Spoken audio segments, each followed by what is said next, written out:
L'immersion est souvent présentée comme la méthode miracle. Posons-nous une question.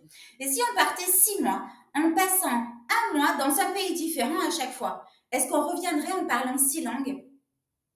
Bien évidemment, la réponse est non. Ça n'est pas possible. Pourtant, cette idée d'immersion comme méthode miracle persiste. Elle est encouragée par les agences, les écoles, les parents parfois et même les apprenants eux-mêmes. On pense que partir à l'étranger, c'est automatiquement progresser, qu'il suffit d'être dans le bain pour apprendre. Mais c'est une vision vraiment simpliste. On oublie un point essentiel. Apprendre une langue, ce n'est pas juste entendre ou parler un petit peu. C'est un travail profond, structuré, parfois long. Ce n'est pas parce que vous entendez de l'anglais toute la journée que votre cerveau va l'assimiler. Il faut plus qu'un bain, il faut une méthode. Et si on arrêtait de confondre exposition à la langue et acquisition réelle, je pense qu'on ferait un grand pas en avant. Un séjour linguistique, ce n'est pas une méthode, c'est une expérience. Et une expérience n'a jamais suffi à construire un niveau solide. Si vous cherchez un vrai changement, un vrai passage au niveau supérieur, alors il faut autre chose qu'un billet d'avion. Il faut une méthode construite, progressive et logique. Apprendre une langue, ce n'est pas voyager, c'est structurer, consolider, pratiquer, mais surtout pratiquer avec intention. Laissez-moi tout d'abord vous parler de l'illusion de l'immersion. Être physiquement dans un pays anglophone ne signifie pas être véritablement immergé linguistiquement. En réalité, beaucoup de participants restent enfermés dans leur bulle francophone, entre camarades, dans la famille d'accueil ou même avec des profs qui adaptent parfois leur discours à un anglais très simple. Souvent, les immersions se passent pendant les vacances, donc on veut que ce soit fun, on veut que ce soit léger. Et cette immersion géographique ne garantit donc ni la qualité, ni la quantité d'anglais entendu et écouté nécessaire pour progresser. La durée est trop courte pour progresser vraiment. Et ça, c'est le deuxième point. Un séjour de quelques semaines, même un mois, est largement insuffisant pour construire un niveau solide. Le cerveau humain a besoin de temps pour intégrer, mémoriser, pratiquer activement les structures et le vocabulaire.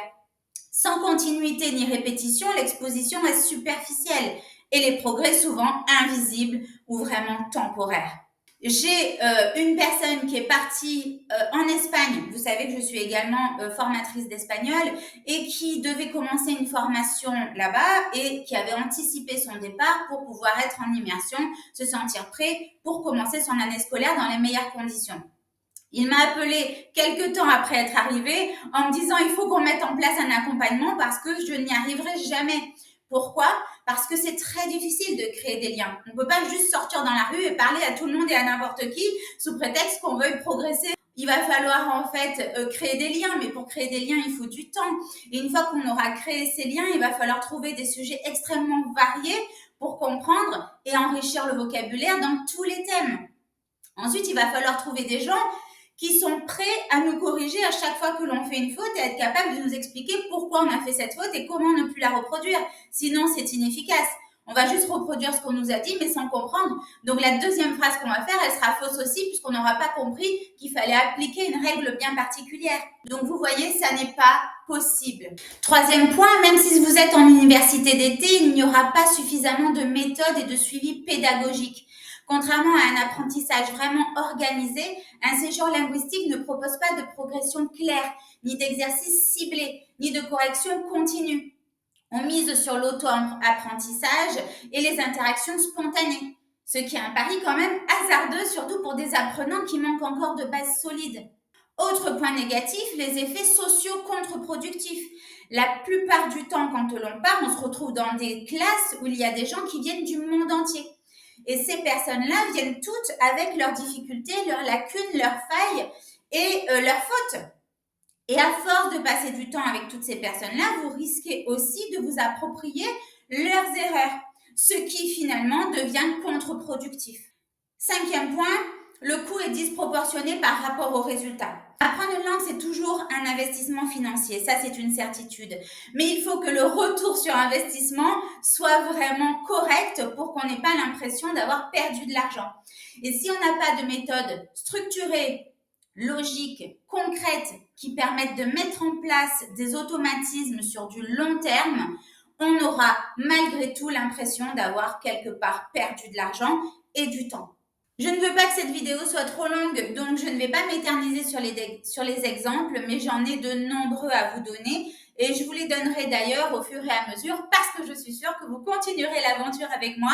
Pour cela, n'hésitez pas à vous abonner. Et pour terminer, je vais quand même vous dire pourquoi je pense qu'un passage à l'étranger peut être une très bonne chose. La première, c'est que si vous n'aimez pas trop l'anglais, ça peut vous permettre de prendre de la distance par la matière scolaire qu'elle représente peut-être dans votre esprit. Une fois que vous allez partir, vous allez voir la langue complètement différemment et ça va peut-être vous donner l'envie de commencer à l'apprendre sérieusement. En général, partir à l'étranger peut vraiment être un déclencheur. Si vous avez le déclic nécessaire pour vous dire « mais en fait, oui, ce serait tellement génial que je puisse rencontrer du monde, partir où je veux, créer des liens sans avoir besoin de toujours compter sur une application, sur l'intelligence artificielle ou alors sur des bases complètement bancales, là, en fait, ça peut être vraiment porteur d'être parti puisque vous aurez pris un tournant qui va vraiment changer les choses. Autre point positif aussi, c'est si vous partez avec un bon niveau d'anglais. Là, vous allez tirer tous les bénéfices en fait d'un séjour linguistique. C'est-à-dire qu'à partir du moment où vous allez avoir de bonnes bases grammaticales et que vous allez vous sentir confiant sur votre niveau d'anglais, vous allez vous ouvrir bien plus que si vous partez pour apprendre. Et dans ces cas-là, ça va être vraiment très porteur et très formateur pour vous. Vous allez consolider vos connaissances, mais vous allez aussi les enrichir sur peut-être un vocabulaire plus familier ou plus soutenu ou des conditions réelles de vie où vous allez voir les choses vraiment autrement. Vous allez créer des liens puisque vous allez être capable de parler. Justement, mon dernier exemple sera celui-ci. J'ai accompagné récemment un couple qui avait fait un voyage dans toute l'Europe, qui avait adoré leur expérience, mais qui avait gardé une véritable frustration d'être passé à côté des rencontres humaines et qui avaient simplement adoré leur voyage parce que les paysages étaient magnifiques. Mais on sait tous que voyager, ça ne se limite pas à regarder des paysages, c'est vraiment les liens que l'on crée, les rencontres que l'on fait qui vont tout changer. Et donc, ils sont revenus avec des étoiles plein les yeux, mais aussi avec une grande frustration. Ils ont décidé de repartir, mais cette fois-ci en se lançant un défi avant leur départ, qui était de maîtriser l'anglais avant de partir. Donc, ils ont mis en place un accompagnement avec moi, quelques mois avant leur départ, et aujourd'hui, ils sont sur le continent américain en train de vivre leur meilleure vie. Ils sont invités par les Américains à droite et à gauche, parce que les Américains sont très conviviaux et parce que là, ça les intrigue de savoir ce qu'ils font et pourquoi ils le font, finalement, ils créent des liens, ils font des belles rencontres et ils arrivent à garder des contacts vraiment chaleureux et amicaux. Et là, par contre, ils sont en train, de vivre leur meilleure vie comme tous ceux qui partent en ayant un bon niveau d'anglais parce que ça change complètement l'expérience. Ça change l'expérience, mais ça change aussi une vie. Parce qu'avec un bon anglais, vous pouvez envisager une nouvelle carrière, de nouveaux projets, de nouvelles ambitions, de nouveaux voyages, peut-être une expatriation.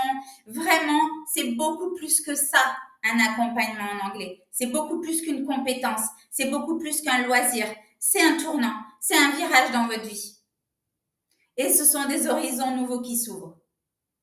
Si vous avez déjà regardé certaines de mes vidéos, vous savez que je suis coach et formatrice d'anglais depuis plus de 15 ans, que j'ai fait une vidéo de présentation que je vous mets là en petit lien cliquable pour que vous puissiez la retrouver plus facilement, afin que vous en sachiez plus sur moi, parce que très prochainement, je vais vous révéler mon accompagnement et je vais vous dire en quoi il est différent.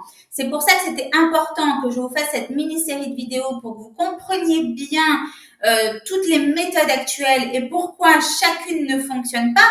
Et qu'est-ce qu'on voit là? On voit qu'elles reposent toutes sur la même base. Donc, si la base est commune, on ne peut pas arriver à un résultat différent, quel que soit le chemin pris.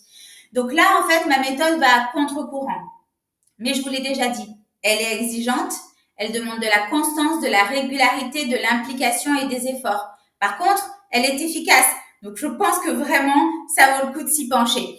Je vous retrouve très rapidement pour vous en parler un petit peu plus. Mais si, pour l'instant, vous adhérez à tout ce que je vous dis, vous pouvez aussi vous inscrire à ma newsletter qui paraîtra une fois par semaine, que vous recevrez dans vos mails, qui abordera des points grammaticaux, des mots de vocabulaire, mais également des informations supplémentaires sur l'accompagnement. Mais surtout, vous serez, grâce à cette newsletter, prévenu en avant-première des dates d'ouverture de l'accompagnement et puisque probablement qu'il sera à des dates d'ouverture bien précises et en place limitée. Donc, ça vous donne une longueur d'avance sur les autres pour pas vous faire piquer la place. Je vous retrouve très bientôt.